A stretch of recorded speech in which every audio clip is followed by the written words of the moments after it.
Selamat berjumpa kembali rekan-rekan mahasiswa Politeknik Gus-Durian, program studi bisnis digital semester 5. Pada kesempatan ini kita akan kuliah mata kuliah analisis potensi pasar. Dengan topik bahasan kali ini adalah target pasar.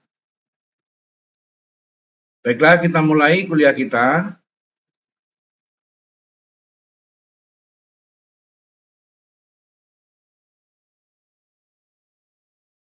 Target market atau target pasar adalah kelompok orang yang potensial atau yang sudah memiliki kecenderungan untuk membeli produk atau menggunakan layanan yang ditawarkan oleh suatu bisnis. Dalam memahami apa itu target pasar, kita harus fokus pada segmen populasi yang memiliki kebutuhan, preferensi, dan karakteristik tertentu yang membuat mereka menjadi calon konsumen yang tepat. Kemudian, barulah kita bisa menentukan apakah produk kita cocok dengan karakteristik segmen pasar tersebut.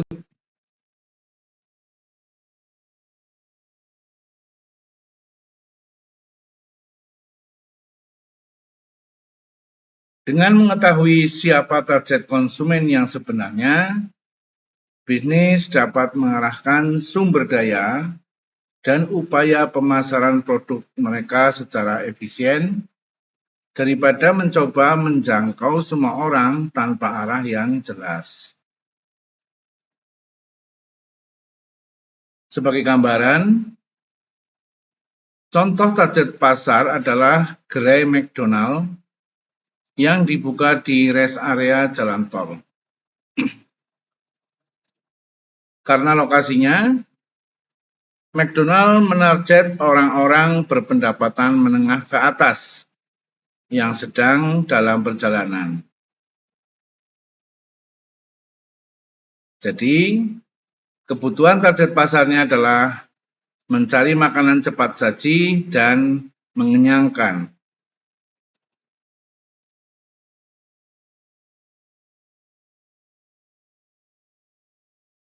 Untuk menarik perhatian target konsumen, McDonald's memasang banner menu murah meriah.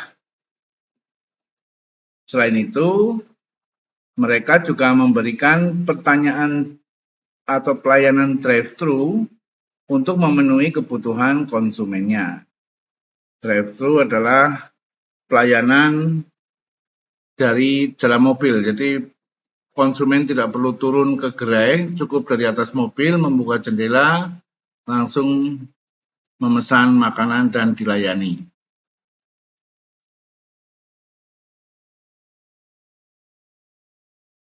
Kita masuk ke pembahasan jenis-jenis target pasar.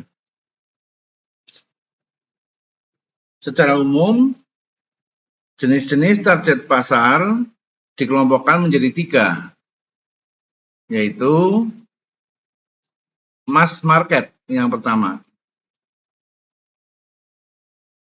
Jenis target pasar yang artinya semua orang atau market massa, ya.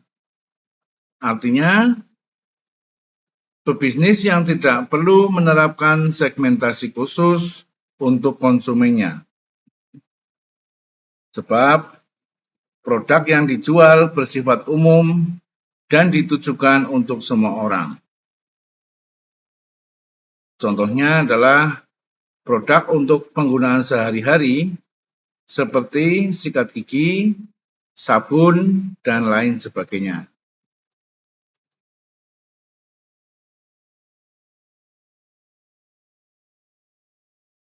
Yang kedua adalah broad market atau differentiated market. Jenis target pasar yang lebih spesifik, contohnya produk sabun pria dan wanita atau sampo untuk dewasa dan anak-anak. Ini sudah lebih spesifik sasaran marketnya. Kemudian niche market,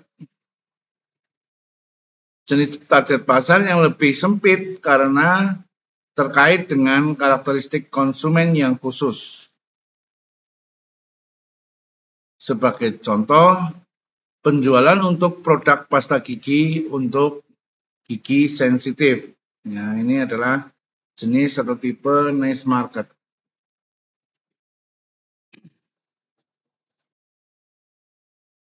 Kemudian berikutnya adalah cara menentukan target pasar dengan tepat.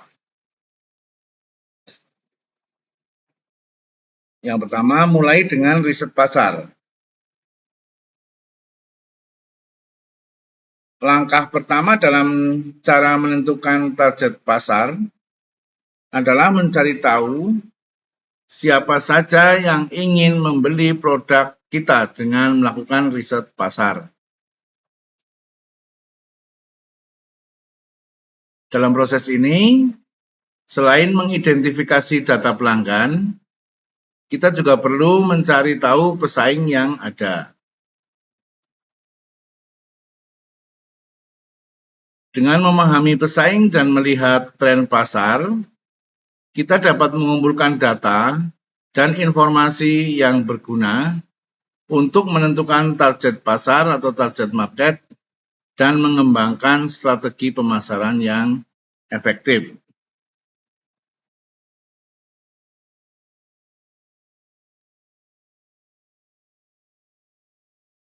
Dari tahap cara penentuan target market yang satu ini, kita juga dapat memperoleh wawasan mendalam tentang preferensi dan kebutuhan konsumen, serta mengidentifikasi peluang bisnis yang menjanjikan. Preferensi adalah ketertarikan. Ya. Cara kedua adalah pahami keunggulan produk. Langkah berikutnya dalam cara menentukan target pasar adalah memahami keunggulan dan manfaat produk yang kita jual. Hal ini dapat membantu kita menentukan tipe-tipe orang yang tertarik dan membutuhkan produk kita.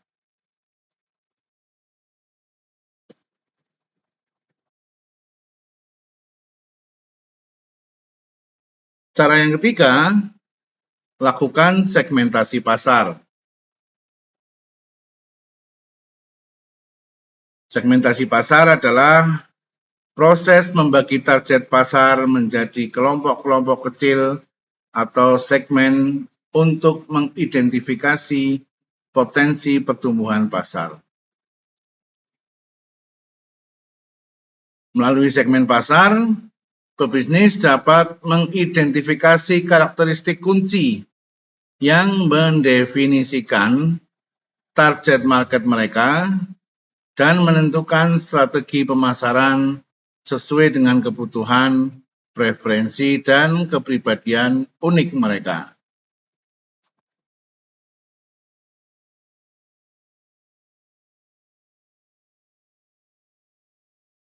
Untuk membantu mempraktikkan cara menentukan target pasar, ini ada deskripsi 4 segmentasi target pasar yang paling umum. Yang pertama adalah segmentasi demografis. Karakteristik utama yang mendefinisikan target pasar adalah demografi. Sebab setiap orang dapat diidentifikasi sesuai atau sebagai anggota kelompok usia tertentu, tingkat pendapatan, jenis kelamin, profesi, hingga tingkat pendidikan.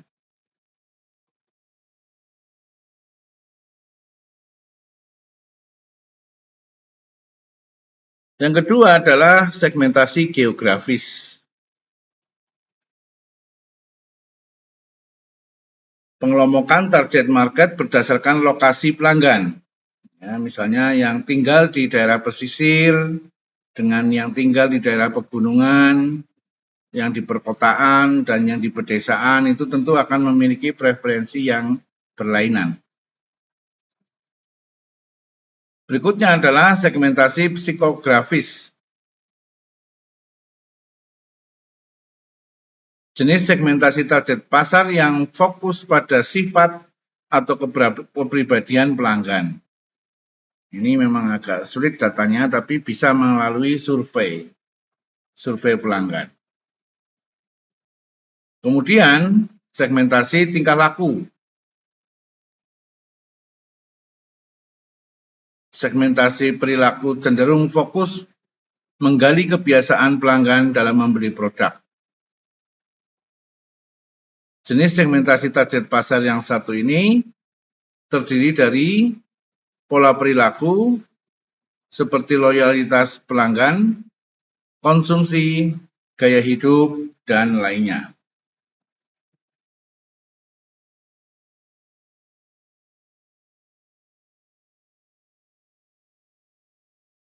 Berikutnya adalah dalam cara menentukan target pasar, yaitu ciptakan buyer persona.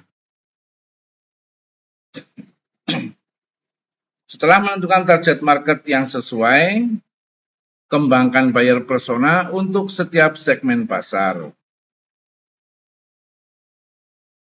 Buyer persona adalah sebuah representasi pelanggan yang terdiri dari demografi, tujuan, tantangan, hingga perilaku pembelian. Lantas, apa bedanya target pasar dan buyer persona? Perbedaan paling mencolok dari keduanya adalah buyer persona lebih detail dan spesifik.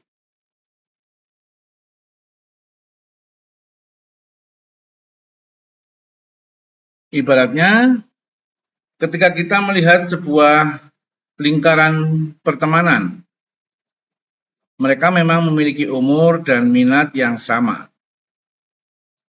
Tapi saat kita fokus ke setiap individunya, mereka memiliki latar belakang, gaya hidup, dan karakter yang berbeda-beda. Detail itulah yang disebut dengan buyer persona.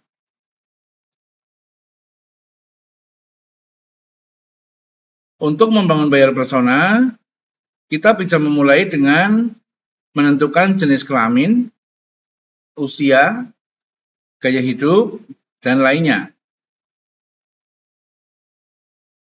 Dengan data yang spesifik, target market kita akan lebih mudah dikenali.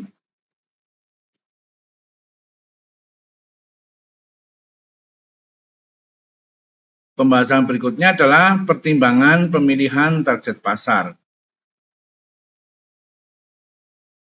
Ciptono dalam bukunya bersama Ismanto tahun 2020, halaman 116, mengungkapkan bahwa evaluasi terhadap segmen pasar yang nantinya dipilih sebagai target pasar, perusahaan perlu memperhatikan 3 faktor, yang diantaranya adalah sebagai berikut.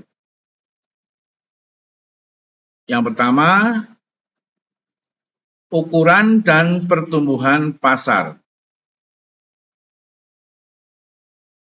Perusahaan harus menentukan apakah suatu segmen potensial memiliki karakteristik ukuran dan pertumbuhan yang tepat.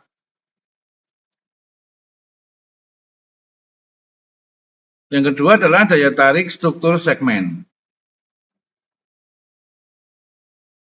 Dalam hal ini, perusahaan menilai dampak profitabilitas jangka panjang yang mempengaruhi industri secara keseluruhan maupun setiap segmen yang ada di dalamnya.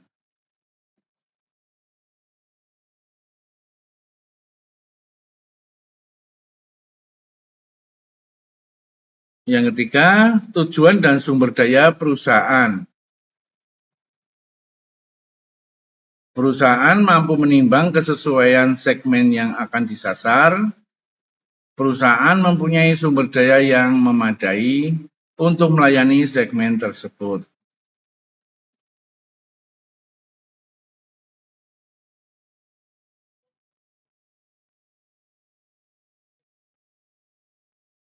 Kemudian kita melihat ke tujuan menentukan target pasar. Tujuan utama mengidentifikasi target pasar adalah untuk memiliki pemahaman yang jelas tentang calon pelanggan yang mau membeli produk atau layanan kita. Hal ini dilakukan agar upaya pemasaran dapat diarahkan dengan tepat. Namun, tujuan penentuan target pasar tak berhenti di situ. Beberapa tujuan lain mengenali target pasar adalah sebagai berikut.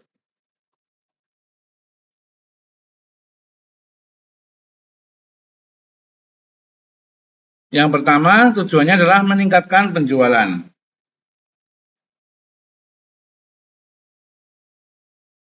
Fokus pada target market memungkinkan kita untuk membuat produk lebih cepat dan memasarkannya lebih dahulu dari kompetitor kita. Hasilnya, penjualan produk kita akan meningkat. Selain itu, kita akan lebih mudah dalam mengembangkan produk. Semua data yang kita miliki dan target konsumen kita akan membantu dalam menentukan produk yang disukai pelanggan.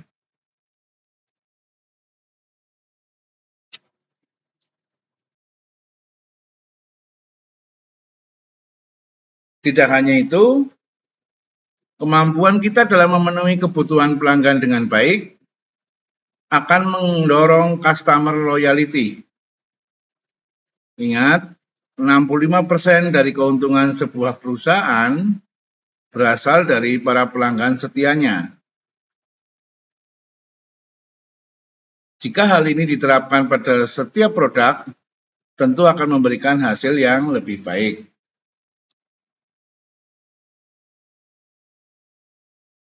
Yang kedua, tujuannya adalah mengantisipasi persaingan dengan baik. Setiap model bisnis akan mengalami persaingan usaha, kecuali model yang sangat spesifik.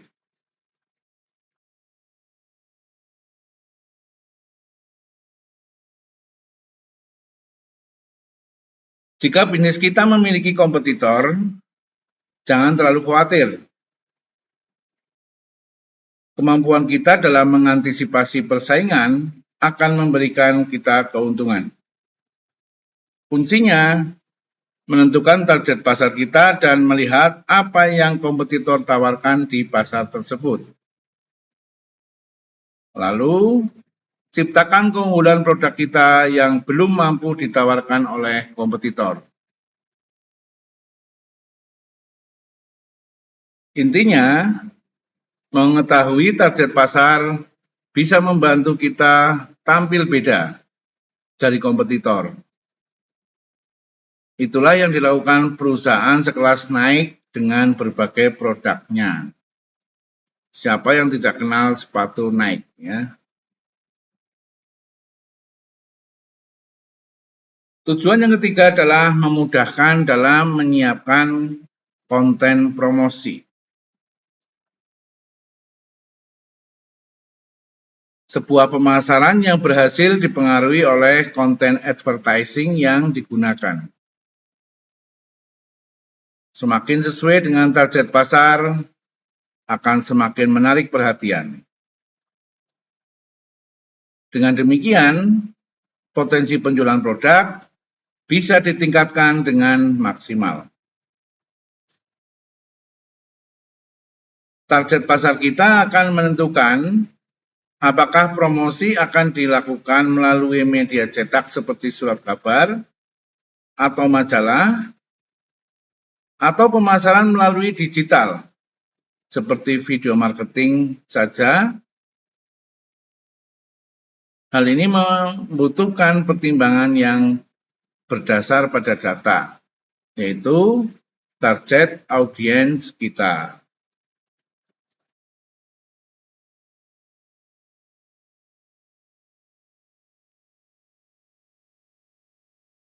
Tujuan yang keempat adalah membangun komunikasi dengan pelanggan. Dengan menentukan target pasar, kita akan lebih mudah berkomunikasi dengan pelanggan kita. Tujuannya adalah untuk memahami kebutuhan pelanggan. Komunikasi yang kita lakukan bisa dengan cara survei atau metode lain. Karena sudah menentukan target pasar, kita tahu siapa saja yang layak kita libatkan dalam kegiatan tersebut. Informasi yang diperoleh pun akan sangat presisi. Hal ini penting untuk menentukan produk baru yang akan kita ciptakan.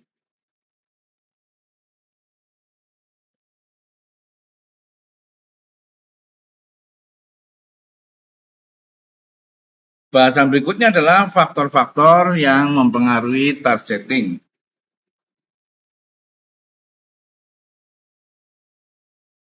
Selain itu, Rismiati dan Suratno berpendapat bahwa ada 5 faktor yang harus diperhatikan sebelum menetapkan target pasar. Faktor-faktor tersebut adalah yang pertama, ukuran segmen pasar.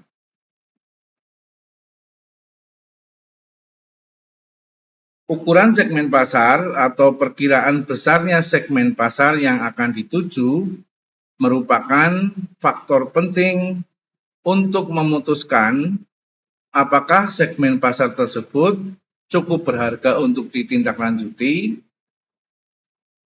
Perusahaan yang besar akan memilih segmen dengan volume penjualan besar dan menghindari segmen kecil dan sebaliknya.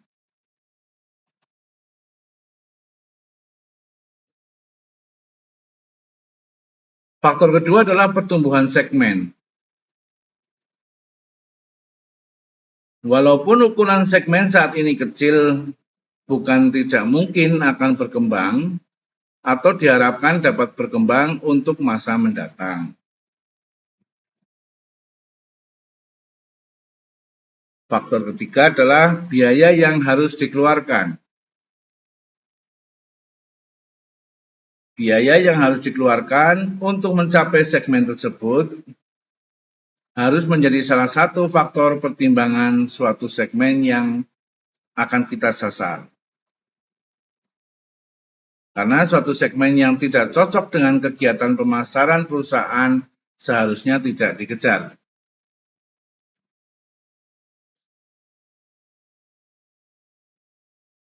Faktor keempat, kesesuaian dengan tujuan dan sumber-sumber daya atau kemampuan perusahaan.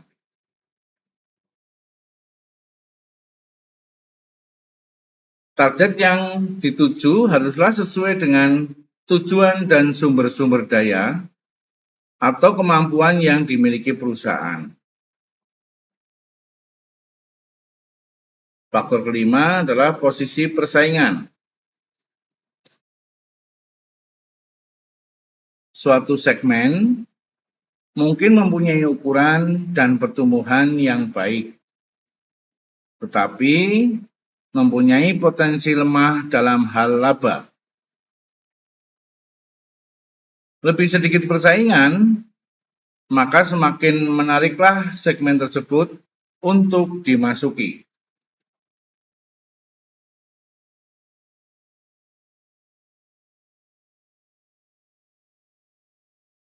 Selanjutnya kita akan membahas mengenai strategi targeting.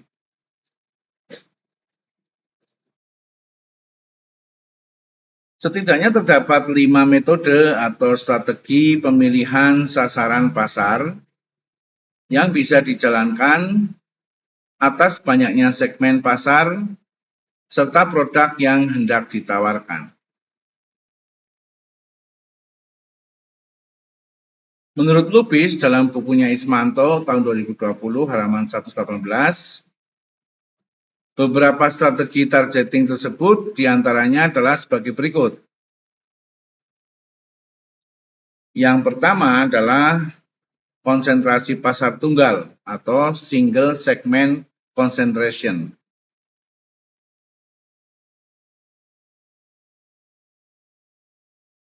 Perusahaan dapat menentukan satu segmen pasar saja yang hendak dituju.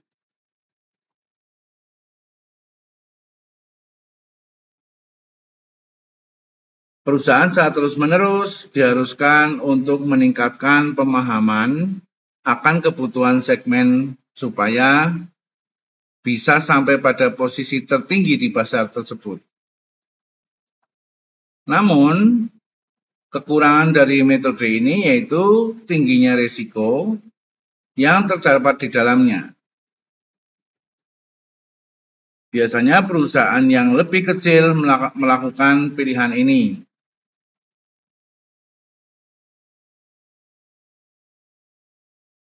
Strategi yang kedua adalah spesialisasi produk atau selective specialization.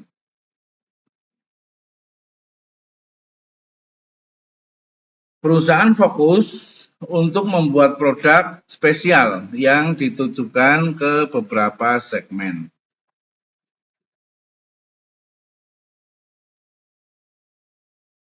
Dengan strategi ini, perusahaan dapat menaikkan citra yang baik atas produk secara meruncing. Misalnya, perusahaan memutuskan untuk memproduksi hanya mesin tik listrik bagi sekelompok pelanggan. Nah, ini buku lama, jadi masih contohnya mesin ketik ya. Sekarang ya komputer.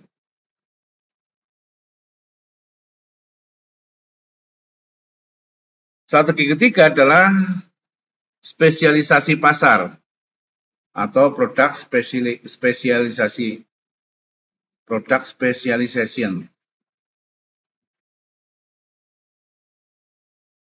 Perusahaan hanya berfokus memenuhi kebutuhan sebuah kelompok segmen pasar saja.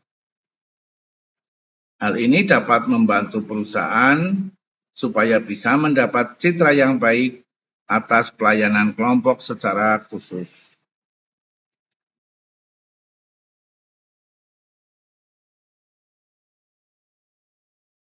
Dengan demikian, perusahaan dapat memungkinkan untuk menjelma sebagai saluran utama yang dipilih oleh kelompok segmen tersebut.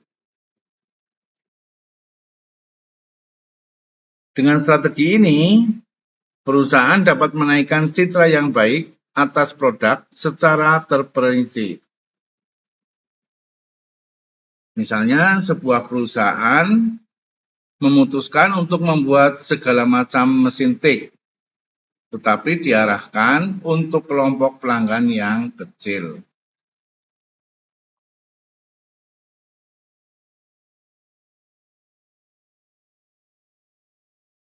Strategi yang keempat adalah spesialisasi selektif atau market specialization.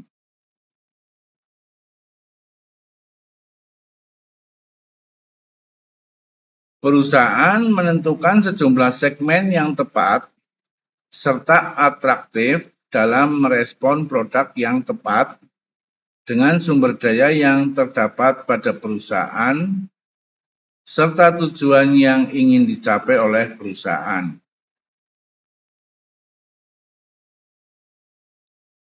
Contoh aplikasi strategi ini dengan bergerak dalam berbagai kegiatan usaha yang tidak ada hubungan dengan yang lainnya, kecuali bahwa setiap kegiatan usaha itu mengandung peluang yang menarik.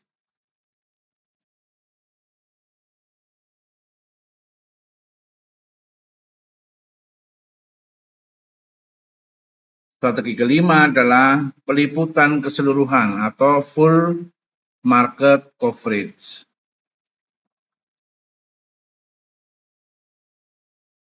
Perusahaan berusaha memberikan pelayanan terhadap semua segmen yang ada, beserta semua produk yang menjadi kebutuhan dari segmen tersebut.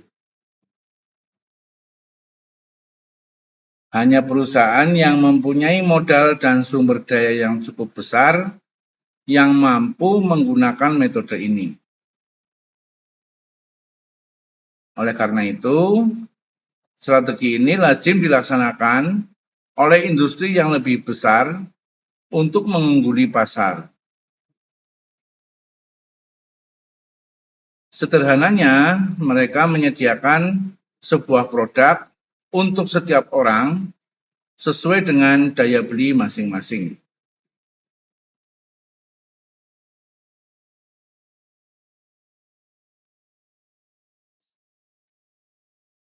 Pembahasan berikutnya adalah jenis-jenis pasar sasaran.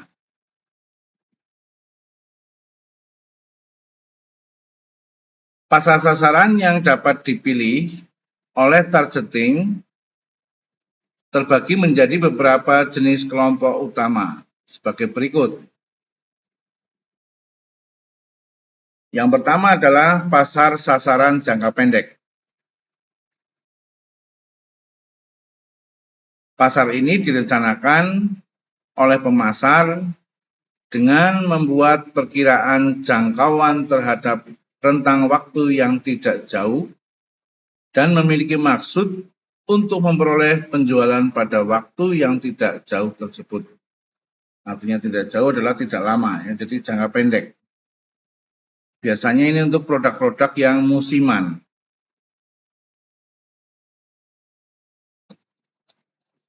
Kemudian kedua adalah pasar sasaran masa depan. Pasar ini direncanakan untuk beberapa tahun ke depan, bisa 3 sampai 5 tahun.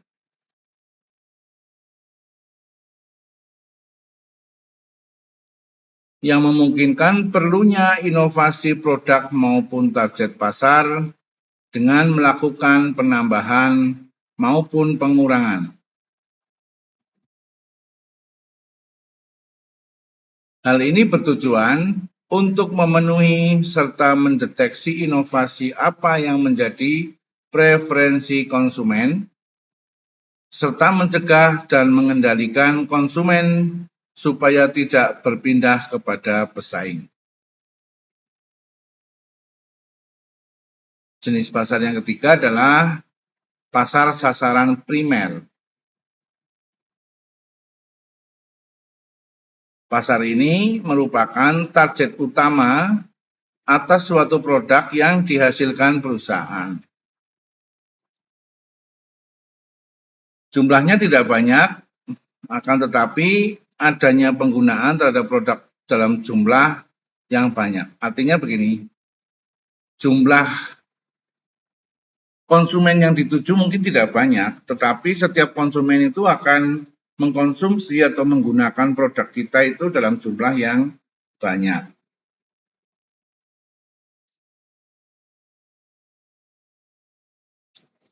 Jenis yang keempat adalah pasar sasaran sekunder. Pasar ini meliputi konsumen yang seringkali dipandang tidak penting oleh perusahaan, namun jumlahnya cukup banyak. Meski demikian, pada pasar ini, konsumen membutuhkan waktu untuk menikmati produk yang tidak sedikit, sehingga dapat mempengaruhi konsumen lainnya. Ini sesuai dalam bukunya Sinta dalam Bersama Dani tahun 2022 halaman 37.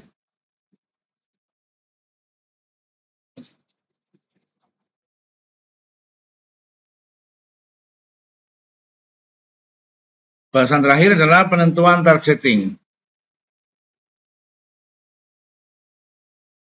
Dalam menentukan pasar yang ingin dituju, terdapat beberapa alternatif yang bisa digunakan oleh suatu perusahaan yang diantaranya adalah sebagai berikut.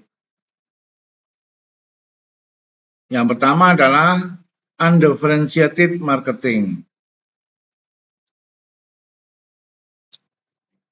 Perusahaan melihat pasar dalam sudut pandang konsumen.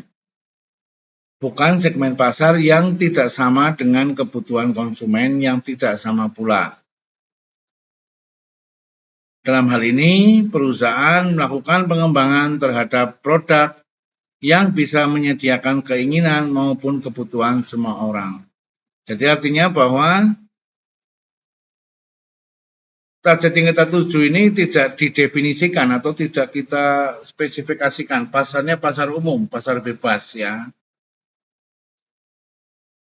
Jadi melihatnya bukan dari sudut pandang perusahaan, tapi dari sudut pandang kebutuhan konsumen. Maka hanya satu produk yang ditawarkan terhadap orang banyak. Namun yang membutuhkan tidak hanya sedikit orang maupun sejumlah kelompok saja. Dikarenakan yang menjadi tujuan dari pasar melibatkan orang banyak, maka dalam memasarkan produk tersebut juga menggunakan teknik yang bersifat massal, termasuk dalam hal distribusi dan cara perusahaan mempromosikan produknya. Penggunaan strategi ini didasarkan pada alasan penghematan ongkos, yaitu standarisasi dan produksi massal. Oleh karena produk lainnya sempit, maka ongkos produksi, penyimpanan, dan pengangkutan dapat ditekan.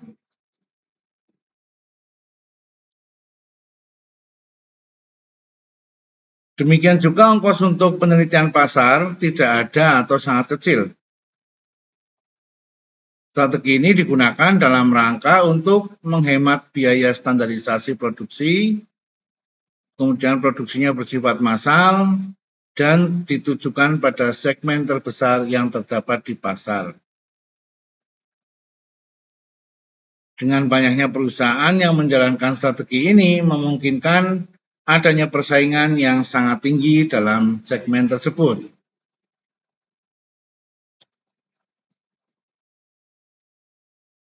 Penentuan targeting yang kedua adalah kebalikannya tadi, ini adalah differentiated marketing. Kalau tadi tidak didiferensiasikan atau tidak dibeda-bedakan, kalau yang ini differentiated marketing adalah dibedakan. Perusahaan berusaha mengidentifikasi kelompok konsumen tertentu dengan mengelompokkan segmen pasar terhadap dua segmen maupun lebih. Selanjutnya, perusahaan juga menyediakan program pemasaran dan produk yang tidak sama bagi tiap-tiap segmen yang memiliki tujuan supaya dapat menambah penjualan produk dan memperoleh citra serta posisi yang tinggi dalam tiap segmen yang dituju.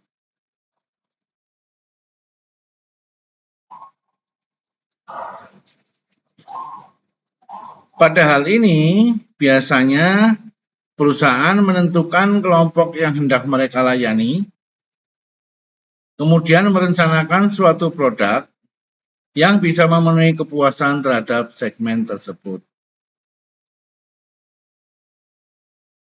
Dikarenakan perusahaan telah memfokuskan usahanya terhadap keinginan konsumen serta tidak sebaliknya, maka perusahaan berharap bisa mendapatkan loyalitas konsumen atau terjadinya pembelian secara berulang.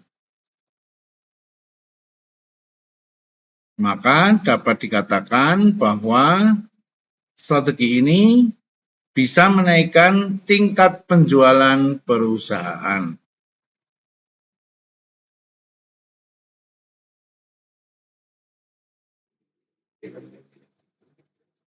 Yang ketiga, penentuan targeting adalah concentrated marketing.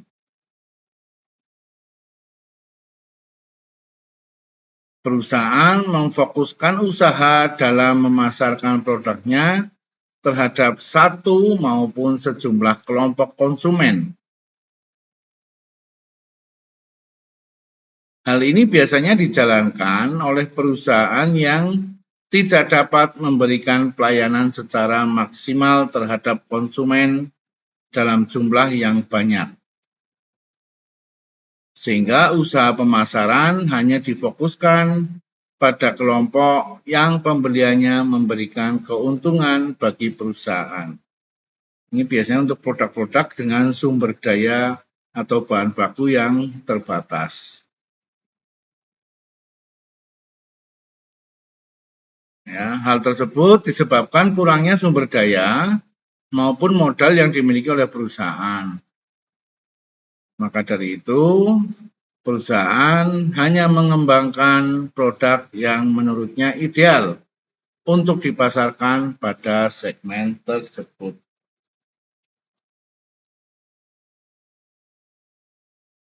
Saya kira itu yang bisa kita bahas pada kesempatan kuliah kali ini mengenai sasaran pasar. Ya.